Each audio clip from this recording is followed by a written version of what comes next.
کہ یہاں ہم اللہ کے رسول صلی اللہ علیہ وسلم کو مانتے ہیں، جانتے ہیں، پہچانتے ہیں، صرف کہنے کی بات نہیں رہی، صرف زبان پر سے دل سے نہیں۔ اگر دل سے ہوتا تو ہماری مسجدیں خالی نظر نہ آتی، اگر دل سے ہوتا تو کہیں پر بھی کسی کے دروازے پر اللہ اور اس کے رسول کا ذکر ہوتا تو ہم یہ نہ سوچتے یہ ہمارے یہاں نہیں آئی تو میں نہیں کروں۔ وجہ کیا ہے؟ صرف اور صرف رہ گیا تو صرف انا رہ گیا ہے۔ اے لوگوں، میں آپ سے پوچھ رہا ہوں کہ بتائیں آج سے 10 سال پہلے کے اگر ماحولات کو اٹھا کر کے دیکھیں، نظارہ کریں ان باتوں کا اپنے بڑوں سے پوچھ کر کے کہ بتائیں جب میلادیں ہوتی تھیں تو کیا ماحول ہوتا تھا؟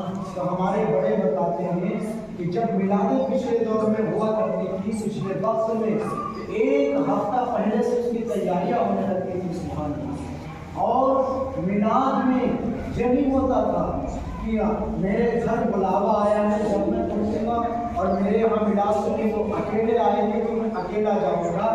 میرے بڑے بتاتے ہیں، اپنے سے بڑی عمر والوں سے پوچھو تو وہ بتاتے ہیں کہ ایسا ہوتا تھا جب کسی کے گھر میلاد ہوتی تو شادی میں جائیں یا نہ جائیں، میلاد کے موقع پر چھوٹے سے بڑے تک سب پہنچا کرتے تھے، سبحان اللہ۔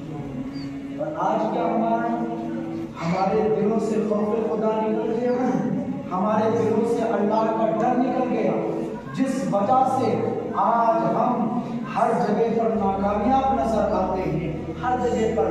آؤ آپ کو بتائیں ایک اللہ والے کا واقعہ آپ کو سنائیں، اور کیوں نہ بتاؤں کیونکہ ہم جب اپنے جو ہمارے اکابرین گزرے ہیں ان کو سنیں گے، ان پر جب ہم عمل کریں گے جب ہم کامیاب ہو سکتے ہیں۔ ایک اللہ کے ولی جن کا نام محمد عمران ہے، جن کا نام محمد عمران ہے، خوف خدا دیکھنا کتنا دل کے اندر ان کے خوف اللہ کا ہے، ڈر اللہ کا کتنا ہے۔ یہ حضرت عمران ایک دن رونے لگے، رو رہے ہیں، ماں نے پوچھا اے میرے لال، اے میرے بیٹے، تو کیوں رو رہا ہے؟ تیرے رونے کا سبب کیا ہے؟ تو کیوں رو رہا ہے؟ تیرے رونے کا سبب کیا ہے؟ ماں پوچھ رہی ہے، بیٹا آنکھ سے آنسو بہا رہا ہے، رو رہا ہے، رو رہا ہے۔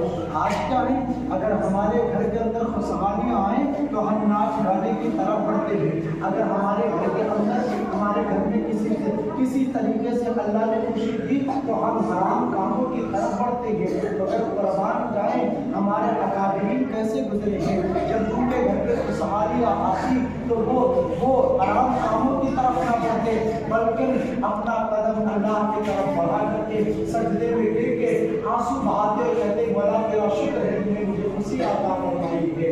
یہ ہمارے اکابرین کا وقت گزرا ہے۔ یہ حضرت عمران کی ماں پوچھ رہی ہے، ماں پوچھ رہی ہے بیٹے تم کیوں رو رہے ہو؟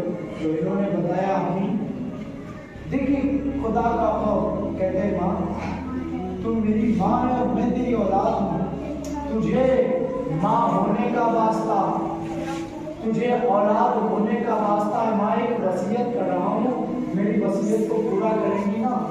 ماں نے جانا بھی نہیں، سمجھا بھی نہیں، اولاد بھی نہیں تھی، کہتی بیٹا تیری قسم کھا کے کہیں گے تو جو کہے گا میں اس پہ عمل کروں گی۔ اللہ اکبر، کیا ہوا؟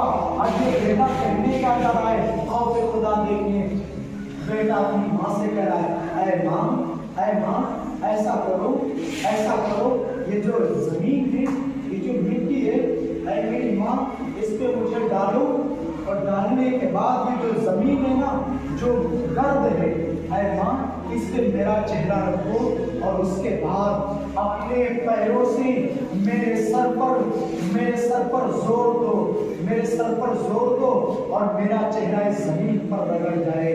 اللہ اکبر، ماں ہوتی ہے کیسے اپنے بیٹے کو زمین پر رگڑ سکتی ہے؟ مگر بیٹے نے کہا تھا کہ ماں تجھے ماں ہونے کا واسطہ ہے، تجھے ماں ہونے کا واسطہ ہے، اولاد ہوں میں، اس کا واسطہ تجھے دیتا ہوں، تو میں کہوں گا وہ سب دینا۔ یہ بات ماں کہہ رہی ہے، ماں نے قسم کھائی کہ بیٹے آخر کار